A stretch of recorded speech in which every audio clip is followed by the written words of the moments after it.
What's going on, everyone? Welcome back to Redonkulous Gaming. We're back today with another Protection Warrior video, and this time we're going to go ahead and join the Night Fae Covenant, which is going to grant us the ability Ancient Aftershock. Before I jump into that ability specifically, let's talk a little bit about the signature ability you get by joining the Night Fae called Soul Shape, which allows you to transform into a Vulpin, teleports you 15 yards forward, and you can use that 2 more times, so you get a total of 3 teleports over the course of the 12 seconds in which that is up while you were either in combat or out of a rested zone. Soul Shape is something that is pretty nice in dungeons because you do get to teleport, like I mentioned, 3 times. It's not like a one-time use like Door of Shadows, and it is instant as well. And those things are all pretty darn strong for any class that requires additional mobility. What I will say is that this is not a must-have for Warrior, but it is definitely a nice-to-have, just as like another way of getting out of combat as needed or moving quickly across the battleground. Whatever it is that you ultimately need to do, it gives you just additional something else in your toolkit. All that being said, Warriors are already pretty darn mobile overall. Not the most mobile tanks, but obviously not the Death Knight Pally type mobile. So they're kind of right in the middle, and they're in a decently good spot. I will say Soul Shape, in terms of functionality for mobility, works better than something like Door of Shadows as of right now, just because you're not necessarily penalized, with the 1.5 second cast time. It's an instant cast, and you can teleport up to 3 times versus the one-time use and the 1-minute cooldown of something like a Door of Shadows. So overall, Soul Shape feels pretty darn good with a Warrior, and ultimately is something that I think people can have a lot of fun with, and can be pretty strong depending on the situation in which you are in. But we're not here to talk about Soul Shape. We do a lot of that already in each of our other videos that feature the Night Fae. Instead, we're here to talk about Ancient Aftershock. And if you have not seen my videos before, a couple of things for you to know. I really grade these abilities and talk about them really using 3 sets of criteria. The first of which, how does the ability feel? Is it something that's fun? Is it something that I feel like adds to the overall quote-unquote meaningful choice that Blizzard has thrown out there and said it is a goal of this expansion? And then the memes ensue here. What's the ability strength? Is it something that I feel like is strong, or is it something that needs some tweaking by Blizzard? Whether that is maybe it's overly strong, maybe it needs to be nerfed, or maybe it's something that quite frankly needs a buff. So that's something that we can talk about. And then the overall viability of the ability itself. Is it something that allows and enables me to do more than one type of content? So if I'm primarily an M+ player and I obviously raid to kind of make sure that I am supplementing my Mythic Plus time, then I want to make sure that the Covenant ability is just as strong in raid as it is in Mythic Plus, even if I have a slight lenience or a preference towards Mythic Plus. So you guys get it. Viability just allows you to do more than one type of content in a way in which you still feel functional and not necessarily broken. So the ability in which we're talking about, Ancient Aftershock, is where you essentially release a Phaeline Stomp. It's kind of the same ability as the Monk ability, Phaeline Stomp, but Ancient Aftershock is where you unleash a wave of anima. This is going to deal 220% of your attack power as nature damage. It's going to hit up to 5 enemies, and it's going to knock them down for 1.5 seconds. So they have target capped this at 5 enemies, and once it hits 5 enemies, that's it. It's not going to hit 6 and 7 if you have a larger pack there. The ground will continue to expel anima, and this is going to deal a percentage of attack power in the form of a dot. The cool thing that comes from this is that this becomes a crazy rage generator over the course of those 12 seconds in which Ancient Aftershock is actually up. So for every 3 seconds, targets are briefly knocked down over that period as well, but you get 16 rage per enemy over 12 seconds, which is pretty darn nuts in terms of your overall rage throughput.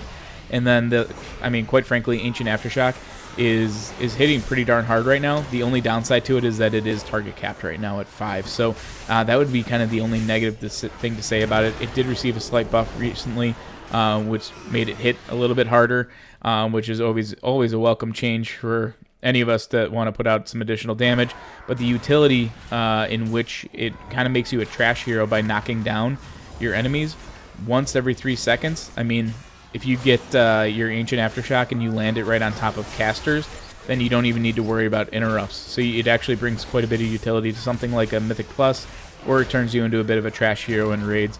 So overall, Ancient Aftershock is a pretty darn fun ability, but like I said, it's essentially mirroring the Phalanx Stomp for monks.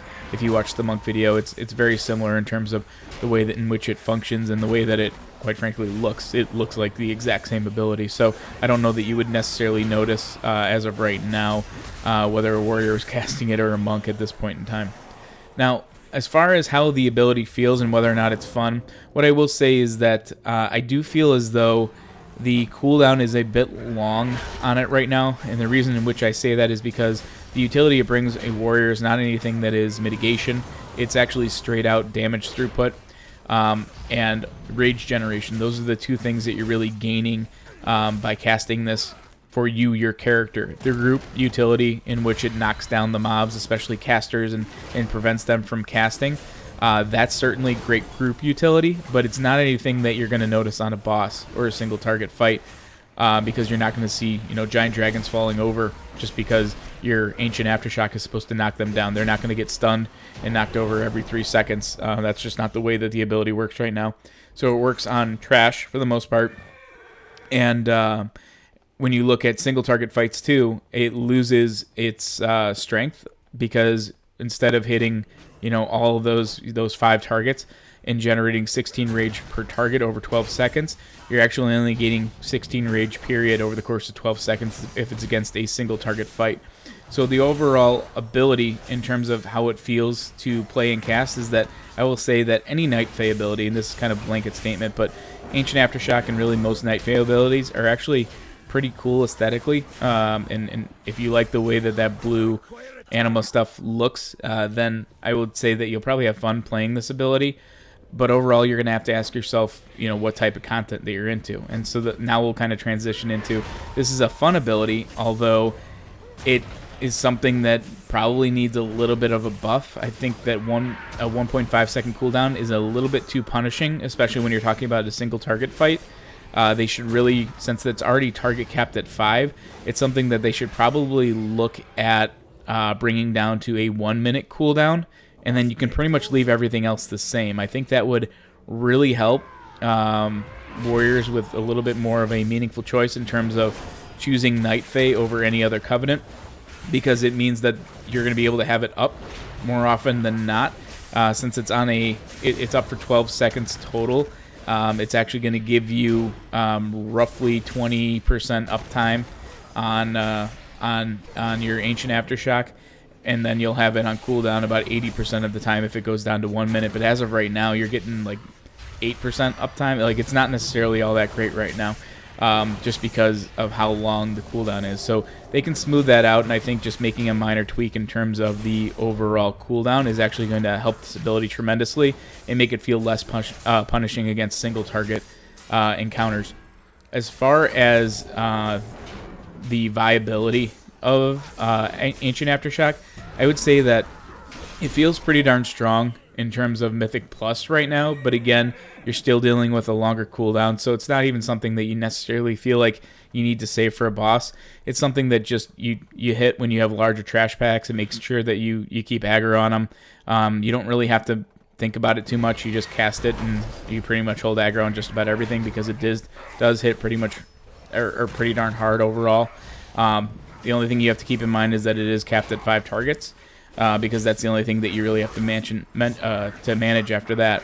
So the viability, I think, is where the question mark kind of looms for me, because when I think about single target encounters, as we've already kind of alluded to, I don't necessarily get the value that I get out of it from tanking trash or tougher pulls in Mythic Plus or ad fights in general. And so I start to question the viability of Ancient Aftershock in raids, and specifically around that rage generation, if that's the only thing that it's bringing me. Now, rage translates into active mitigation, which is absolutely a good thing for warriors, but again, if I'm only gaining 16 rage over the course of those 12 seconds, then it's not going to feel nearly as strong as maybe some of the other Covenant abilities out there that will give you flat-out mitigation, or at least benefit or buff your current toolkit to the point where, you know, it makes it more attractive to pick Ancient Aftershock over the other Covenant abilities. So it needs some work. That's where I'll leave it. I do think that if they were to buff, in our terms, the cooldown and make it more of a 1 minute cooldown so that it felt a little bit more rotational and it felt like you weren't as punished by using Ancient Aftershock, I think that more warriors would be drawn to this ability simply because you can be a little bit more free with your casting of it, and you would feel like even though you might not be gaining as much rage on a boss fight, you'd be putting out enough damage to the point where more people would be drawn to Night Fae. So that's just something to consider. I think that's a relatively easy fix. I will say that it looks pretty darn cool overall. But in terms of playing with it, it's a nice thing that complements your toolkit because it gives you extra damage throughput, but that's really all it does.